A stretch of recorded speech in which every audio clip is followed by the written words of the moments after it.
This episode of Techno Buffalo is brought to you by Audible. Ask the who, ask the what, where's John? Who's the bald guy? I'm Noah, this is Ask the Buffalo.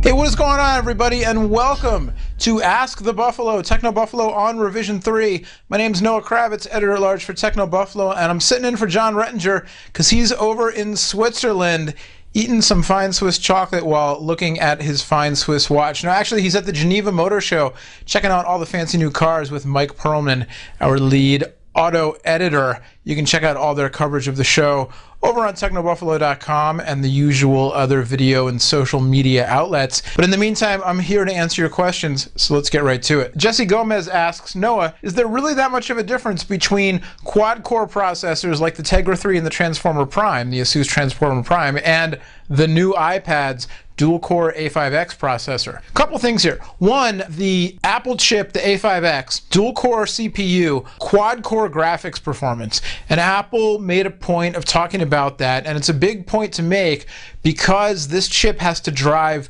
3.1 million pixels and then some. So the graphics performance really has to be up to snuff. The other thing here, the way that iOS handles multitasking and the way that Android, the way that Ice Cream Sandwich handles multitasking, very different. Android, Ice Cream Sandwich, much more of a traditional computing environment with your desktop and managing different apps and that kind of thing. Whereas on the iOS devices, the iPad, you can switch between different apps, but really what you're doing, you've got some apps that are allowed to do backgrounding, but most of the time you're just in one app at a time. The other thing to mention is that Apple's got a little bit of an advantage if you're talking about the raw performance of the CPU in one device versus another. Apple's advantage is that there's one device. They make it, they make the hardware, they make the software, they source the components, they control the whole thing top to bottom. With Android, you're talking about a platform with many different OEMs. And so even though Google's getting better all the time about hardware standardization and software standardization and that kind of stuff, still these companies, Asus and the other companies who make tablets, have to write drivers and they have to sort of tweak the base ICS install to run with their hardware. And so inevitably you're going to have a little bit of a loss there. Asus can't optimize the Transformer Prime to work with Ice Cream Sandwich in the same way that Apple can optimize the new iPad to run with iOS 5.1. It's just impossible because they're not building the hardware. Asus isn't building the hardware and the software in-house. So I think Apple's going to have some advantages, especially when it comes to optimizing the software. So it's really going to come down to a case-by-case use scenario. But, again, just comes down to your own usage. I think for the general consumer, it's hard to argue with history and hard to argue with market share. And the iPad certainly has a leg up on the competition, at least right now. Let's get to a word from our sponsor, our friends at Audible. Audible.com is the leading provider of downloadable digital audiobooks and spoken word entertainment. Audible has over 100,000 titles to choose from to be downloaded to your iPod or MP3 player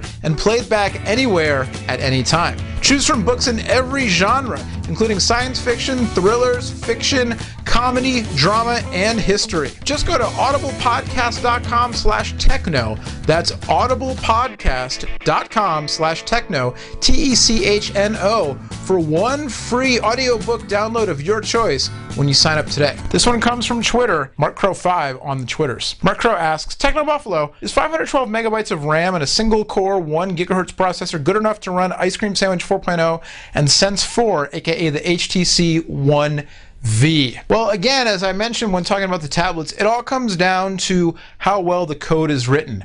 I know, specs, to me, specs are pretty much dead at this point.